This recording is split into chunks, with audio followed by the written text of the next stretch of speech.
Hi, everybody. You have a good time watching that sack of shit? I did. I actually kind of enjoyed it. I sure as hell did. Train wreck way. I I'm only no- saw the second half, though. I will never be a Browns fan again. I can't. No, I'm serious. I'm old enough to know that Haslam will own the team and his family will own that team for as long as, you know, the money They'll is outlive there. us. They'll fucking outlive us, the cunts. So anyway. And you know, the bottom line is, if you want the beginning part, just listen to the halftime show that is up and on the archive, and you'll know how I feel. And let's get Stephen Rose in here too. Hi, Stephen. How are you? You know, nobody wants to hear, you know, I take my time. I wait, you know, I've waited 6 games into the season. Yeah. And I can pretty well know what the team's about. Yep. And there are no great, you know, and this is really what it amounts to, you know. That says it all, Nathan. That says it all. You're going to give the ball to Cedric Tillman while Vilma is pointing to him. The defensive guy is pointing to him, saying he's going to get the ball. He's going to get the ball. All right. Yeah. Not only that, but the Vilma in the announcing booth knew that play was coming. Not only did the defender know, the fucking announcers knew. That's right. Everybody knew. And Christopher, how you doing? Why is it the well, you get to the 3-yard line and nothing but penalties? How is that the quarterback's fault? Because the quarterback makes no big plays. The quarterback misses wide open receivers. The quarterback is discouraged, disgusted. The players aren't lining up. The plays are not getting off early enough. We're getting delay of game penalties. And in the end, it is the quarterback's responsibility to run the goddamn play that's called. Even if it's not a good play, you got to at least play the play. But this quarterback is just making gestures on the field. He's forlorn. He's finished. So I don't want to get into this. As far as I'm concerned, as long as he's on the field, I'm not a Browns fan. We have no chance of winning. I already went over that. Go back and watch the halftime show, please. It's a good one. Not everybody watches the halftime show, but this one you need to watch. Believe me. If anybody defended Deshaun, it was you the whole season. Even That's up absolutely right. He did. You should be getting praise for it now. The bottom line is, I give everybody a chance. Correct. But you know, so I'm going to move away from Watson because I took care of that at halftime. That's old business now. Now we're going to take on some new business about why Kevin Stefanski needs to be fired. Okay, here we go. Kevin Stefanski can't stand prosperity. All right. Correct.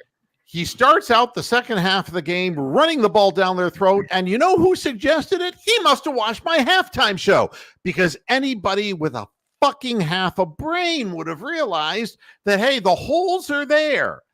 They're actually running the football. Get out of the goddamn shotgun and give yourself some play action opportunities on the throws, but go at them with the running game. And man, it moved the ball down the field, didn't it? Now, it isn't my fault that the head coach is a mental quadriplegic. It isn't my fault if he just decides he's going to pull that Kevin Stefanski loser play at the most critical times of the game. And then he'll say he has to be better, and I will say he has to be gone. And I don't mean fired. I mean humiliated and then fired. The guy is smug, and I'm tired of it. It's his responsibility when all is said and done, because the owner doesn't take any responsibility. Nobody say, Jimmy, this is on you. I mean, you're not going to get rid of him. So here's the deal. get rid of Stefanski, get rid of Schwartz, get rid of Watson. I'm dead serious about this, folks. I'm not being dramatic. I'm being dead serious about this. And listen to what the logic is behind this. First of all, the fans won't have strokes and high blood pressure, okay? Second of all, there won't even be a tease about the team having a chance to win some of these games because whatever you bring in initially, they'll be low draft players. And but fire DePodesta, fire Andrew Berry. I'm serious. Yes, no, I'm 100% behind all this. If you remember, Jimmy Haslam brought this team in. He did. Based on analytics. Yeah. And it just hasn't worked out. It has run its course, and that's it. Now, let me tell you about Schwartz and why I would fire him first. Yep. And I would hit him in the back of the head with a frying pan after firing him, all right? So that you understand what I'm talking about doing. All right. First of all is this. He's playing a conservative defense. It's like, wow, that's pretty damn amazing. He's playing a conservative defense. And look, it's stopping them. The defense actually looks like they know what they're supposed to do. But the second he shows his hand again into the ultimate blitz package, they just throw the ball out wide. And nobody is even in that side of the field, and the guy runs untouched. And you know why he was untouched? Because McLeod, not the dead one, not the dead one who used to announce for the Cleveland Cavaliers, on the Love but Boat. it might as well be that Fred McLeod. We'll just call him because they're both too. Yeah, they're both dead. The bottom line is this: he didn't even try to make a move on that guy. He didn't even try to tackle him. No. You watch that play again. He just backpedaled and stayed away and didn't even want to confront the blocker. Didn't even try to blow the play up. You stop that man on the 3-yard line, you have a chance of stopping that team from scoring a touchdown. He didn't even try. Now, the defense should never have been called, all right? Because anyone can see what he's doing before he does it. And we've seen the best of Jim Schwartz. We've seen the best of Kevin Stefanski, and it wasn't good enough. Now we're seeing the predictability factor, and we're seeing the end of the line for these men. All right. And I hope that they find jobs somewhere else in the NFL. I really do. But as far as I'm concerned, this is over. All right. And I can never be a fan of this team as long as they're out there because they don't know what they're doing. And they're destroying the morale of players. And there are, as bad as we are, folks, there are a couple of games that we could have won. We could easily be 3-3. Yeah, we could easily be 3-3. That's the fact. Yeah. Do we want to hear some truly depressing stats that the Browns set today? Yeah, talk to me, Tony. Does it have to do with third down efficiency? Oh, the Browns have now scored one offensive touchdown in their last 29 drives. That's right. And look what happens. You just look what happens when they get the ball down the field.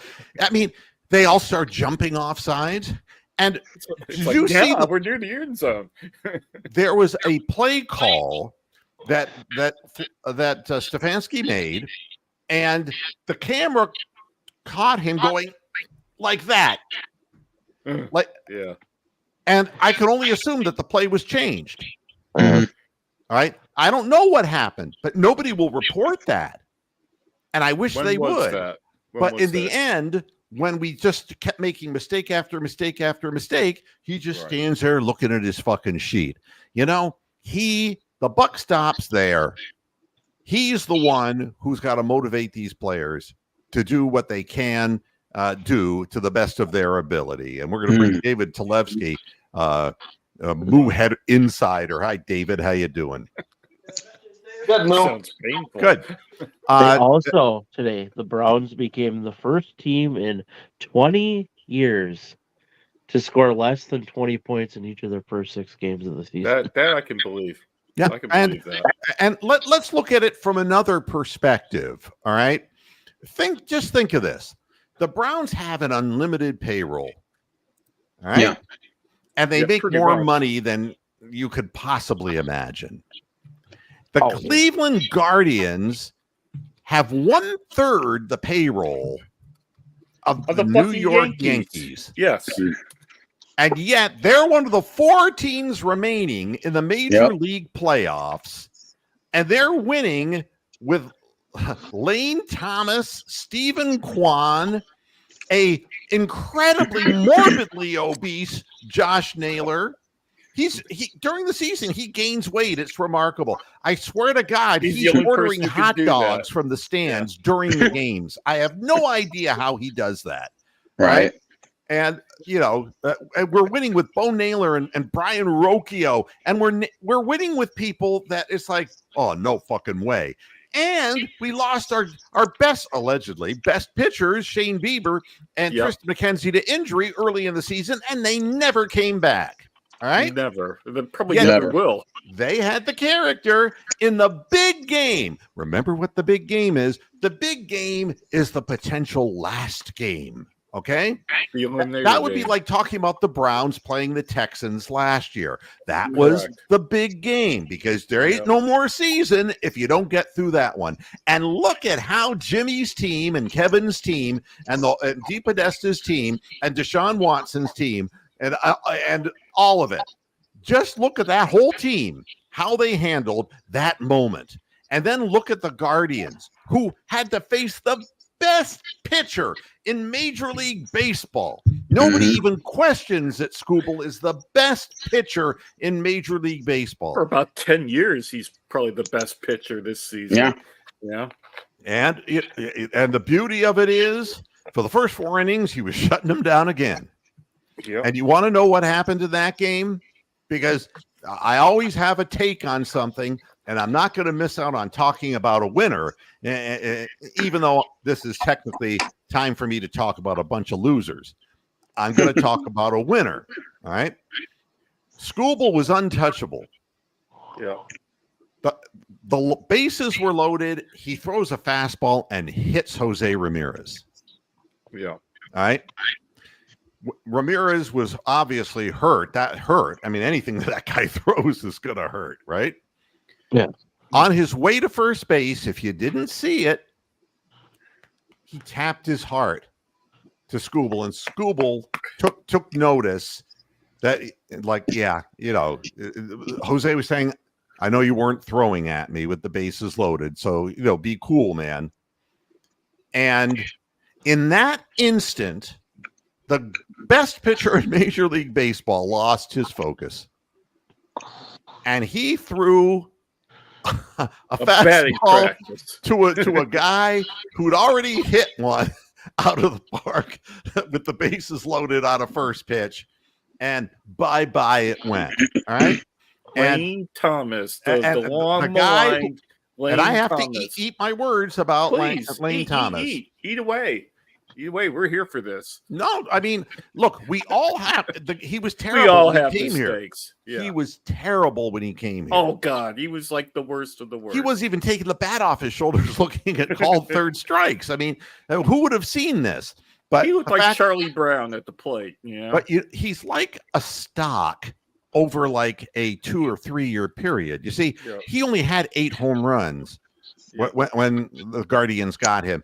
And the 2 years previous, he had 28, and then he had 17. But you look at his career, he's like a 17 home run guy. Right. How many home runs does he have now? If you said 17, you'd be correct. So he is at the mean average. He is not a great average batting average hitter. Yeah. But the fact is, they won with what they won. Even Eli Morgan got us out. Eli Morgan got trouble. His soul. And then he came out the next inning and went, oh, my God, I'm Eli Morgan. I have to fuck up. They got him out of there real quick. Yeah, he went back to the old Eli Morgan in the next inning. So, again, you win with what you got. And what the Guardians could afford to get, that's what they got. The Browns could afford anything they wanted. anything they wanted. They still can. And it doesn't matter because they choose the wrong people consistently. And you knew that Elijah Moore was going to go, oh my, whatever it was. You know, oh my, whatever. I'm just laying down, and maybe it's my belly, maybe it's my knee, maybe it's my thigh, maybe it's the thigh bone connected to the knee bone. You know, but you knew that he was going to get carried off the field because he always does, because he's heartless, he's gutless. All right. Then you have a wide receiver and Amari Cooper, who the only way now, I guess, he can get separation is to pull the face mask of the man defending him. Now, that was a really good call by the officials. We would never have gotten that call in our favor had it been a defender against our receivers, but it was a good call because he did grab the guy by his face mask. But Amari can't get separation like he used to. They've let the entire roster get old. Well, and then Nick Harris crying as they took him off the field. Nick Harris crying, big man tears as they took him off the field. The fact of the matter is, fibula. Terrible, terrible. The whole thing's terrible. But you see, this is what happens to teams who are not prepared for the season. They go down like flies and they get hurt. Now, there can be bad luck, but there can't be bad lucks like 5 seasons in a row. I'm sorry. It's not possible. Something is fucked up here, and you have to clean house and get rid of the people who are setting up the stupidity at the, in West Virginia. Very quickly, can we go back to that Cooper play? Because I think it's quite telling that he was grabbing on the face mask as opposed to fucking looking for the ball and trying to catch it. He was what he was trying to do. Again, in the old days, his footwork was good and he would have had the inside position. But the defender squeezed him and squeezed him to the outside. The only way he could try to get leverage to get back inside, instead of using his upper body strength, of which he has none, was to grab him by the face mask and try to use that as leverage to get inside. That was the reason. He was just preventing him from trying to catch the ball, I thought. Yeah.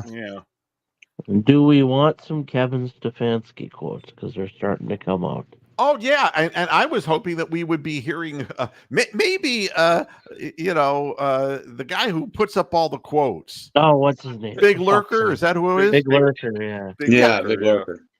He's probably vomiting. He's probably as sick of this as I am. He might have been watching England-Finland earlier, then decided not to turn on the Browns game, which is the first quote we've got here. Hold on, Tony. I just want to answer Doggy Bones. He's bad. Newsome just didn't even come across on that play. No. He wasn't picked. He allowed himself to be taken out of the play. He did it intentionally. So yes, I've seen how bad he is. He was all right on the Tonight Show when he was with the orchestra. Yes, and Doc Severinsen. He was okay. But it's not like Emerson was any better. Well, Emerson, you can say what you will about the touchdown pass. What was McLeod doing? What was he doing? If you watch the play and he backpedaled 3 steps and didn't move east-west, that son of a bitch didn't do anything. He was covering air. Facts. Sorry, that's the way it goes. So, Tony, go ahead. Let's start the quotes. All right, the first quote, we're very frustrated. We wanted to close the game out there.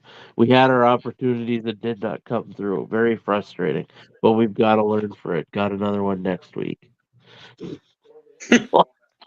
Next quote on how Deshaun Watson played. I thought there were some good moments. There were some bad moments. Like a Dostoevsky novel. It was the best of times. It was the worst of times. Tolstoy, but anyway. Close enough. Wrong guy. We need to protect. We need to keep him clean when we can. Gotta find ways to be more explosive. And on the record, we're 1-5. We own it. We own it. We own it. Resign. No, you know something? Resign. We can make sure that that's what you are for the rest of your fucking life, Kevin, is 1-5. Because we should fire you now. You have no answers.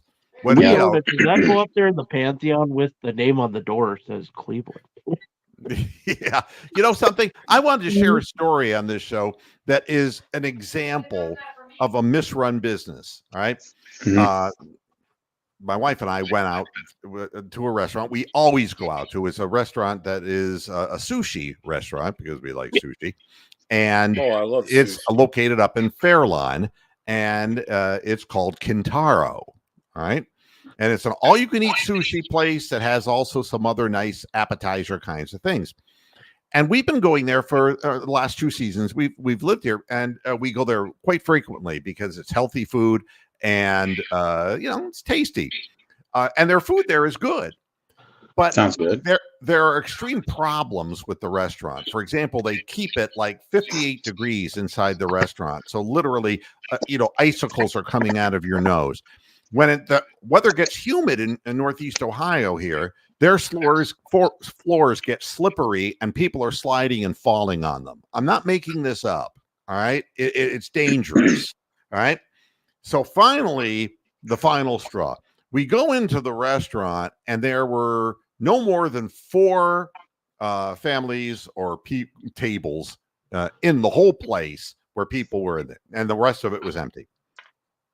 We sit down, and the waitress says to us, "So, you know what you want?" It's like, "No, we have to mark it off of the menu here, And it's like, "Well, do you know what you want?" It's like, "No, not yet. We just got here." Fine. We never saw her again. We didn't fucking see her. Yeah. She didn't bring utensils, forks, chopsticks, napkins, plates, tongs, meat cutters, because they also serve Korean barbecue there. All right. And the whole thing was a clusterfuck. By the time we ordered, the wrong food came out. And she was back there joking with somebody in the back and wasn't paying attention to us. And finally, I'd had it with her.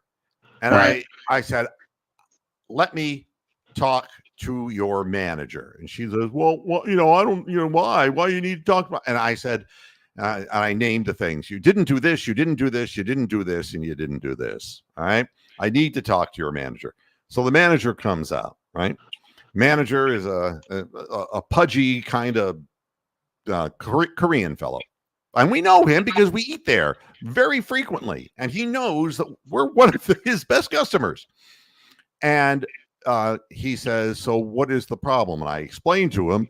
And meanwhile, she's standing right behind me, glowering at me. And I turned to her. I said, "Get out of here." I said I wanted to talk to the manager. I don't want to talk to you anymore because everything that I asked for, you don't do. So just go away. So she goes off in a huff. And the manager says, "Well, I'll tell you, nobody's ever told us that she was a bad waitress." I said, "You got to be kidding me." The rest of the time we were eating our food, she proceeded to stalk us, keep walking back and forth without addressing us, glaring at us. By the time we wanted to leave, we were done eating and we wanted to leave. She never asked us if we wanted anything else, didn't do anything. All right. We just wanted to get the check and get the hell out of there.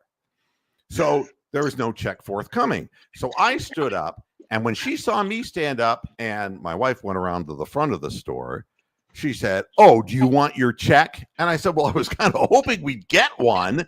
But in that instant, she saw that my wife was heading for the front. She took off on a beeline and cut her off at the front. Damn.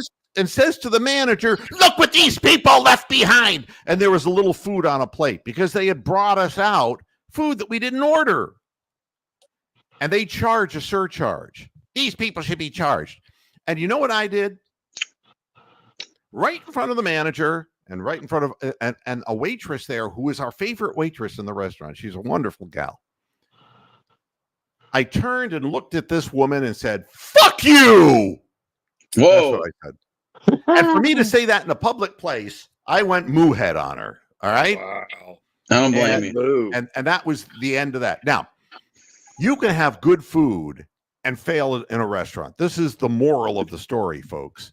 If you don't know how to run your business it doesn't matter how much money you spend on things if you don't have people who will work, if you don't have an organized system or approach, you can't succeed. It's no different in football. We do not have an operable system here. Facts. That's all. And you know something, Doggy Bones, it sounds like a crazy story, but we're watching it on television every weekend. Yep. It's ineptitude. Yep. And I have no tolerance for people who don't learn from their mistakes. It's, you know, to err is human, to forgive divine. But if they keep erring over and over again, there's no forgiving. Yeah, you just fucking walk away, man. You have to walk away. It's like, I'm not going to have anything to do with this person because they just don't learn. Yeah. And the fact of the matter is, if Deshaun Watson had anything left, he'd have shown it by now. If he had any tendencies to not hold on to the ball too long, he would at least throw the ball away, and he hasn't done that. No. He takes huge losses in the backfield, 14-yard losses, may I add, in the backfield because he can't get rid of the football. Even to turn, when he sees that nobody's open, throw it out of bounds. But he hasn't figured that out yet. And Stefanski on the quarterback situation just said, "We are never changing quarterbacks, period. End of story. Stop asking the question." That's what he said? Yep. Yeah. And then I would say, when are you leaving? Go ahead. It'll be 1-16, and Watson will still be the fucking quarterback. Well, I mean, no, he said he's not going to be here. He's now at this point just going to get fired. And I hope so. And I hope they pistol whip him afterwards. What an idiot. But hey, Moulette, I think the answer is that. I think stop asking that question. Well, come up with an answer to the question and we'll stop asking the question. I'm actually going to defend the weak sauce press in Cleveland. And you know that, it's like, well, Mary Kay, what do you think? Are you going to change quarterbacks? I told you not to say that. I'm actually defending these reporters who are not my favorite reporters, but they have a right to ask the question. Stop asking that question. Well, stop running the jet sweep. Stop. On 3rd and 1. Cedric Tillman. We know what the reality is. He would bench him if he was allowed to. He's not allowed to. Haslam's pulling the strings from up top. Mm-hmm. All right, Moo, I got a question. Oh, there. Okay. Absolutely, Christopher. Christopher, you know I love you. Okay, so listen. I have a very different perspective on all this, right? And my thought, do you remember Big Dog that used to sit in the dog pound with the mask? Oh, yeah. Okay, do you know? No, listen. Do you know when they took the Browns away, when they moved, that we, including me, bombarded the NFL offices? Oh, yes. Asking for a team, and we didn't want anybody else's team. So the point was the fans, we didn't want another team transfer from another city. And they end up giving us expansion team, so they called it. But the expansion team wasn't the same as Carolina and Jacksonville. That's right. Because they took things away. So our problem, I don't care who the owner is. I don't care who the front office is. The problem is with the NFL. Because they threw this stadium up. They knew it was shit just to get us back here. And now we got stuck with somebody from Pittsburgh who doesn't know what he's doing. Oh, yeah, he's a minority owner. Okay, he actually wanted to buy the Tennessee Titans, but who is that? FedEx bought him. I think FedEx outbid him for them. So they threw him here. Yeah. That's why on the scoreboard. There's an inner circle. No, listen. That's why on the scoreboard, the thing up top is shaped like Tennessee. It's not shaped like Ohio. Mm-hmm. No, I If hate you to think look what at- something shaped like Tennessee would look like. No, listen. If you look at Cleveland Stadium, up above, there's a shape up there like Tennessee. The That's where scoreboard, he the actually Videotron wanted. in the end zone. that Chris is That's talking what about. he. This is where he actually wanted to be, but he got outbid by FedEx. Just like, okay, I live in Akron, right? Yeah. Okay, Bridgestone left here and they moved to Memphis because FedEx paid more than Bridgestone would for the golf park. Now let me ask you this: who in the hell goes down to watch the what do you call them people? They're over the age. Who wants to go down there and watch them when we had all the young players coming here? What was it called? Bridgestone Invitational. They took it away because everything is just about money. No, yeah, And I agree with you that they should leave Cleveland Browns Stadium empty. They should. Yep. that's Yep. what that is. Because You choose where not to because- go. they should never let Chubb touch the field with the bullshit they Nope. showing us now. Because I worry about him. I don't want to Yeah. see him get hurt again just because he wants to get some money. So 1-5 means you're done. Oh yeah. So you see, I'm still pulling for the Guardians, even though I like them. I still call them the Indians because I'm old enough to do that. So Exactly. Hey, Joel Wireman is waiting in the backstage area. Could you wave your hands to me, Joel? Yeah, all right. Let's bring a newbie in. Hey, guy. What's up? Hey, we got two mints in one. All right. Talk some sense to me. Jimmy Haslam is a fucking idiot.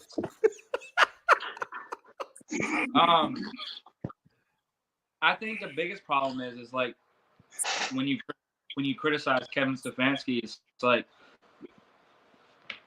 you know, Jimmy Haslam. It's just so fucked because all the solutions aren't fired. Fucking fire DW4. We call him DW40. Sean Watson, Osama bin Watson, whatever you want to call him. You know, if you just wipe out, you know, Jimmy Haslam, like death to all these people. I mean, the main issue is Jimmy Haslam. So like any solution we have, Jimmy Haslam's the biggest problem. So we can't get away from that.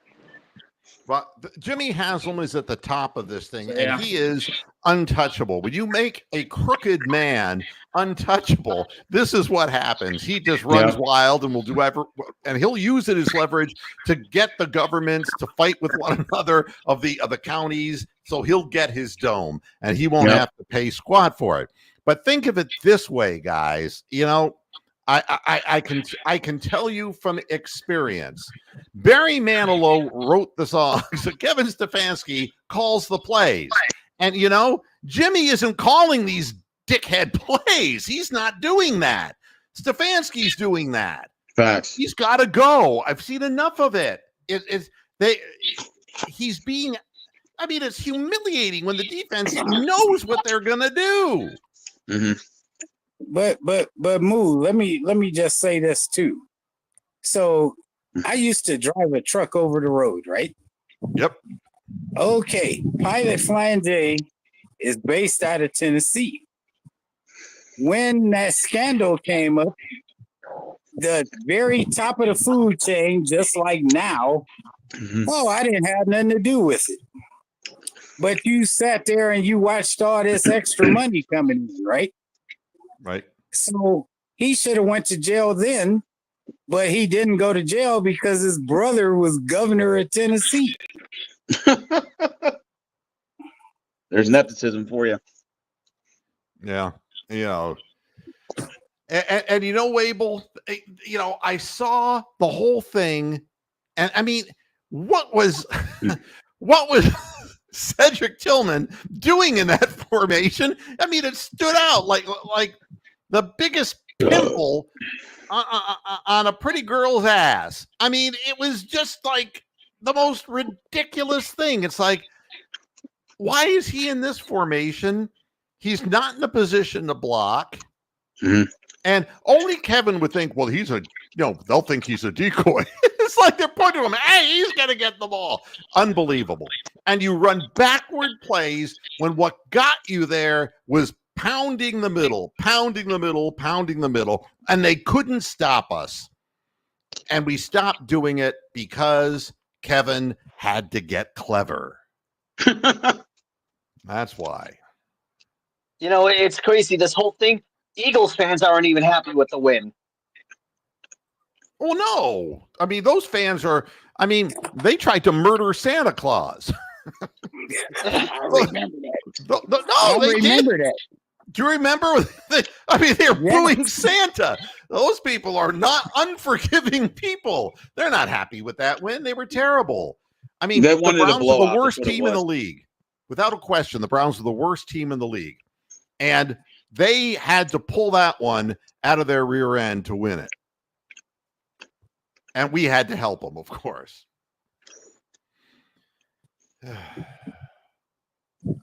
I don't understand. The players they're not in on this. They don't know where to line up. They're demoralized. The fans are demoralized. I'm demoralized. Christopher is demoralized. Bronk Absolutely. was watching a soccer game. Yeah. Tony isn't even a fan, and he may be the smartest one of all of us. It's so depressing. and there's only one thing that's worse, and that's Brian Hallman, who actually went. He could have been a free agent and gone anywhere, and he chose the Panthers.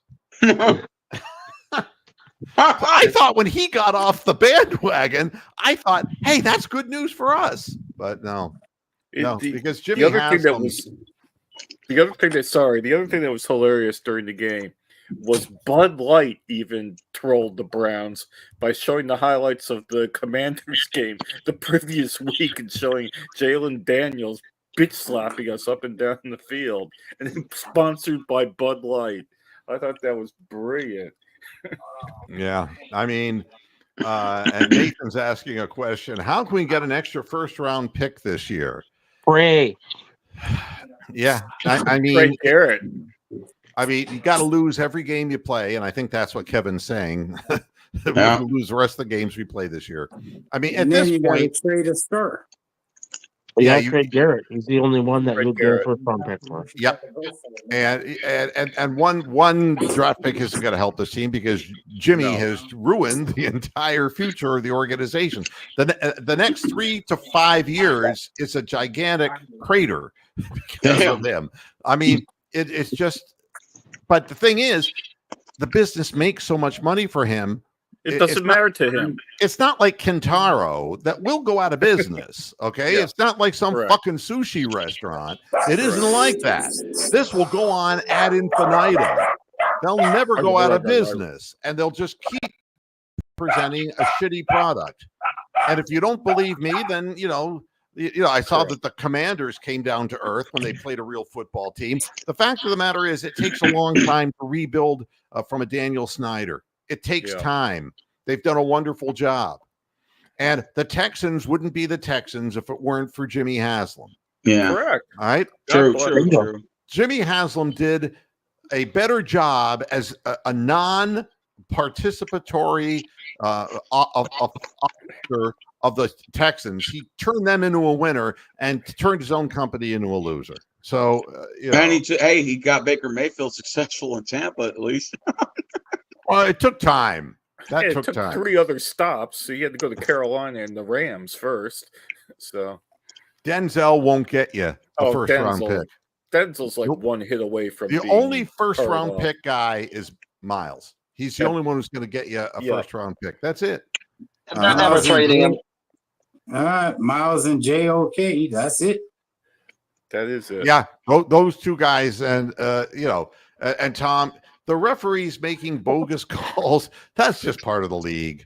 I mean, the Browns deserve good every today. bad call to go against them. I'm They sorry, were- but I'm not going to use that as an excuse anymore because honestly, they've earned the right to be cheated week in and week out because they suck.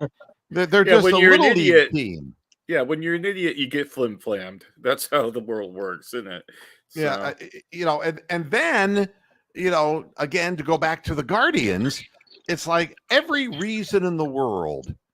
If you were listening to the TBS broadcast, Yep. when they're down, the Tigers are down 5-2. Correct. And they get a single that brings a man in from second, and the announcers are going ape shit. He's gonna score! He's gonna score! And you know what I did? What I did in my great room right here in Ohio. Right here on our show. I said, they're still behind 2 runs. They're still behind 2 runs. That was stupid fuck. Yeah. And so when the Guardians got it back and they got the additional runs that put the game away, there was none of that screaming and yelling because in the end, does it really matter, Detroit or Cleveland? I think both teams earned the right to play in that series. They were evenly matched. Correct. And it was one apiece on the other team's home field is what it amounted everyone to. tried. Everyone put in effort. Yep. And give Kerry Carpenter all the credit in the world for having the balls to go out there and play and not to be able to run. He still got a big hit. Look, I got nothing at all against the Detroit Tigers. Hey, and there's Joel back with us. Hey, Joel, you're in your car. Hey. I can't hear you. Can't hear you, buddy. Yeah, I think you need Wayne's World, party time. Excellent. Wow. Well, they'll figure out how to get. But Moo, when you listen or when you're watching the Indians or the Guardians, I always cut the TV sound to mute and I listen hammy.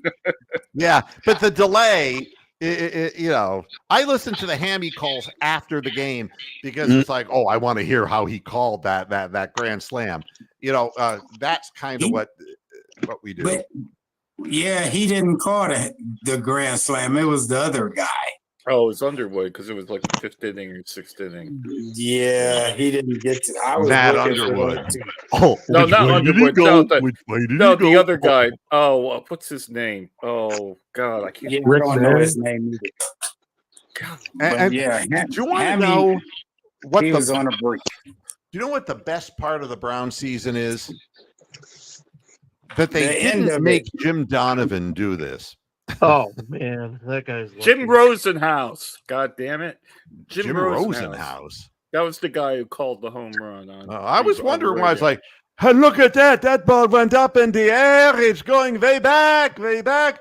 Oi, that one just left the stadium. Oi. I think I got a hernia. God, dementia. I can't remember Rosenhaus and Hamilton. Yeah. But anyway. So, again, if you can win with the pieces you're given, you're good. Yeah. And I'm not going to tell you that Stephen Vogt that he was perfect because some of the timing of taking pitchers out and it worked out. And I don't know what else he could do, but there were pitchers that he clearly wasn't going to use. And and he overused those players, so they're going to have nothing left for the Yankees. And anyway, there's nothing left to have for the Yankees because the Yankees are the favorites of Major League Baseball. And if there was a way for them to fix it so the Mets and the Yankees could play one another in an all New York World Series, either that or Aaron Judge versus Ohtani. Either way. We know the Guardians are going to get fucked and the Yankees are going to go through. It's just a matter of whether the Mets or the Dodgers go through. Well, whether they want, what Subway or Otani in there. Yeah, To but be I was pulling for the Guardians and the Mets because I like Lindor. I still have his jersey, Well, that's good. Yeah. but Yeah, I'm sure they won't let that happen. So, I think it's going to be New York and Los Angeles. I think that's what the league really wants. yeah, that's what they want. I get this feeling looking at what's going on here with Joel. Are we like cruising with the Menendez brothers? It's like they're outside the Cheesecake Factory right now. Couple of good-looking young men. Yeah, I remember when I was young. I'm still stupid, but I was young and stupid. Now I'm young, just dumb, and drunk is no way to go through life. But I didn't have muscles like that, Joel. I was always a Yours were doughboy. bigger. Always a doughboy. Yeah. So you play with what you got, and when you pay the millions and millions and millions and gazillions of dollars that Jimmy Haslam paid out for this group of players, and to see how he let them age, he didn't manage the roster. The front office didn't manage the roster properly, and to see that there is no act 2 with Kevin Stefanski. No. And time tells all tales, and there is no more adjustment for him. This is what he does. It's what he's going to continue to do. And please stop asking me the question. That's what we're down to there. So Stefanski's just auditioning for a job somewhere else. That's just and really what Stephen Vogt, we'll see. I mean, his rookie year has been fantastic, but we'll see what happens. And I'm not going to judge him on one season. I judge people over time. And Kevin Stefanski is on the wrong side of the hill with no adjustments forthcoming. And we got to be better. We got to be better, but he can't make us better. We got to get rid of him because he can't make us better. I think Stephen Vogt looked like he was going to throw up there in like 7th or 8th. And, I mean, he looked terrified. What are these guys doing here? Check this out. Yo, what's up, guys? Oh, Roger Moore here. They're going to play basketball. Oh, they're going to play hoops. Yeah, but they're gone now. Vogt is going to have a problem. He's going to have a problem too because the Guardians don't pay anybody that comes up due to be paid. Well, we know that. Okay, so unless it's Jose Ramirez who stays with us forever. But he took a pay cut. He shouldn't have done it. No, he just wants to stay. Quan will be gone. Our closer is going to go somewhere else. I don't know how long he can throw like he throws, but I guarantee you, Cade Smith. They're grooming Cade Smith. You can see they are grooming him. You can tell what they're doing. I guarantee you, New York will come and try to get our closer. Yeah, and we expect that. Fair enough. Yeah, but that's what. You know what? What's the good part of this is that the Guardians have managed. I mean, look at the pitchers that have come from this organization that did go to other places. But I mean, and it's not just the Shane Biebers. It's when Carlos Carrasco was a vital pitcher in the job that he did for the Guardians. We bring pitchers up in our system, the Bartolo Colons, and we have this ability to bring people up. Carmona. Fausto Carmona. Or whatever the fuck his name was. Who? Wasn't Fausto Carmona the guy who found out that wasn't his actually his he's like 8 years older. Fausto to us. Yeah, well, he's Fausto to me. Though. He'll always be Fausto to me. Yeah, but the problem is we had 2 Cy Young winning pitchers back to back, and they gave them away. They gave Lee away, and they gave the guy, the left-hander, to New York. Yep. So I mean, CC Sabathia. Plenty of them. Yes. Yeah. So when George was alive, that was running New York for real, they asked him one time, they said, what is the thing that you need the most? He said, pitching, and more pitching. Yeah. If you're a low payroll team like the Guardians, That's the way to stay close in as many games that you can stay close. All right. Yeah. That's what that is. So that's, so give them credit. At least they have a plan and they know how to assess pitching talent. What do the Browns have? They don't know how to assess running back value or talent, wide receiver talent, offensive line. Yeah. Nobody. Just nobody. Yeah. Hey, well, I'm pulling for the Guardians. I just hope they at least win 2. I think they will win 2, but that's probably about all we'll be let to win. They need to win one of the first 2. Yeah. I mean, and Correct. that's a challenge in the Big Apple. Correct. It's a big challenge. Well, I'll tell you what, I've said what I'm going to say, but do listen to the halftime show. It says everything that I feel. And, and put it together with this, and you can come to your own conclusions. We're going to be back again tomorrow. Oh, can you do my Peter Alice play of the game? When they're lining up for a short run, we've seen this before. We've seen this many times before. Oh, what is Cedric Tillman doing back there? Oh, here's this. Oh, they've given him the ball 4 yards behind the line of scrimmage. Oh, and Vilma's in his underwear. Oh, that's a bad thing to think about. So tomorrow is Guardians post game. Yeah. We go with the living, not with the dead. You got to keep moving forward. That's the way it goes. Right. It's going to be an opportunity to talk some baseball. So that's what that is. So everybody, thanks a lot for. I appreciate. And it's funny.